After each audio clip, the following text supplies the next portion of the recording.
our trash pile.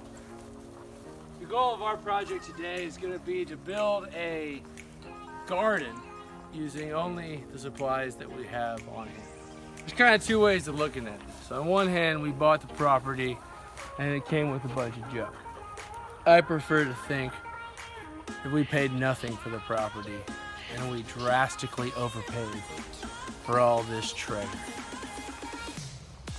So we've got some spare 4-inch by 16-foot pipes, and what we're gonna do is reuse them to turn them into some nutrient conduits for our annual garden. Yeah. I haven't used it, but someone has.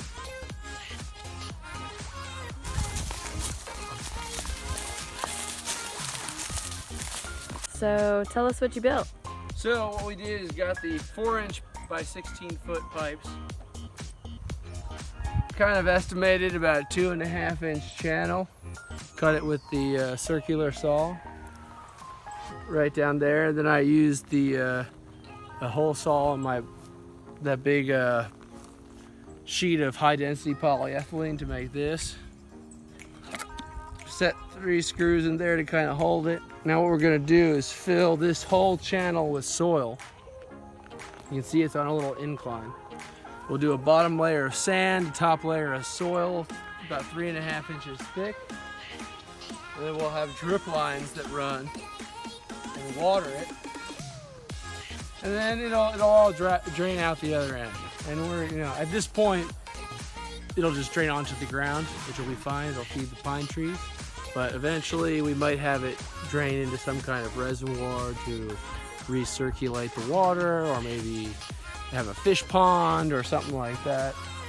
Right now we're just kind of building modular. The idea is reduce the cost of soil and water, reduce the space required, keep it off the ground to keep the majority of pests away, including our goats hopefully. Be able to maximize the yield for the amount of time and effort. There's not gonna be a lot of open soil, so we won't have to deal with a lot of weeding. It'll really just be a matter of planting the plants we want. In a hydroponic application, you might fill this with expanded clay pellets and then run a continual flow of water through. But we're going to use soil so that it'll be add a little bit more buffer and allow it to be a little bit more resistant to if it's really hot or really cold or really wet or really dry. The soil provides a natural buffer and also enables us to grow organic.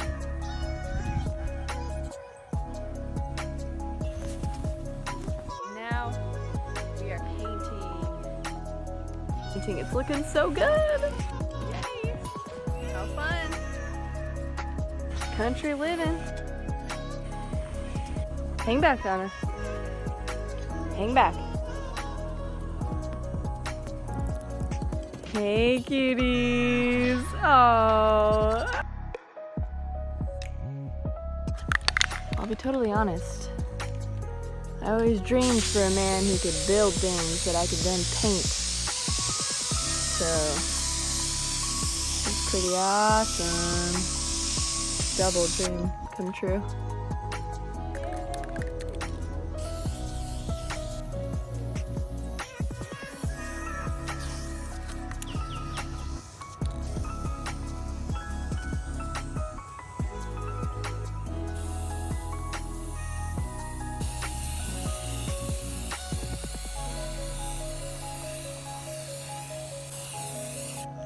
Oh.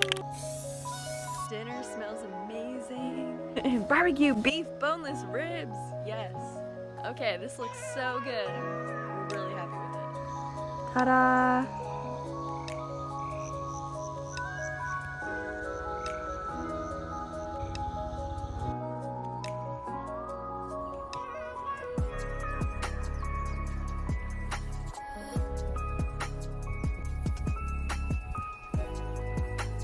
Shot of your hat here.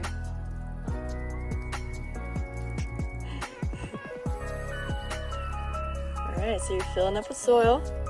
Filling up the soil. And you also did something extra special. It's drip irrigation, right? Yeah, well, we're gonna set it up above. So here you see two sides down. We got the water line. We'll pull little fingers off of that main line. That will serve to water into these little troughs. And the water will run down. And it'll be possible for it to drain out. This way it'll be real low water requirements. What you think, Donna? Donna Wrinkles.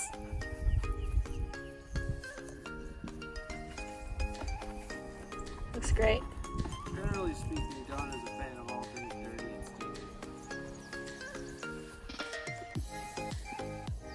Is that true?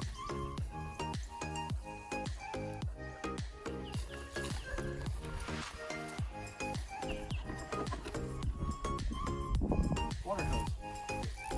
Oh, wow.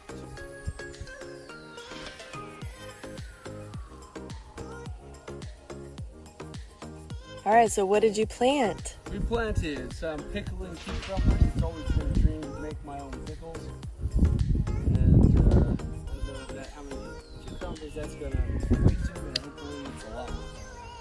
Here we've got some Anaheim chilies, which are commonly used for chili rellenos. Oh. And over here we've got some cherry tomatoes. Oh, yummy.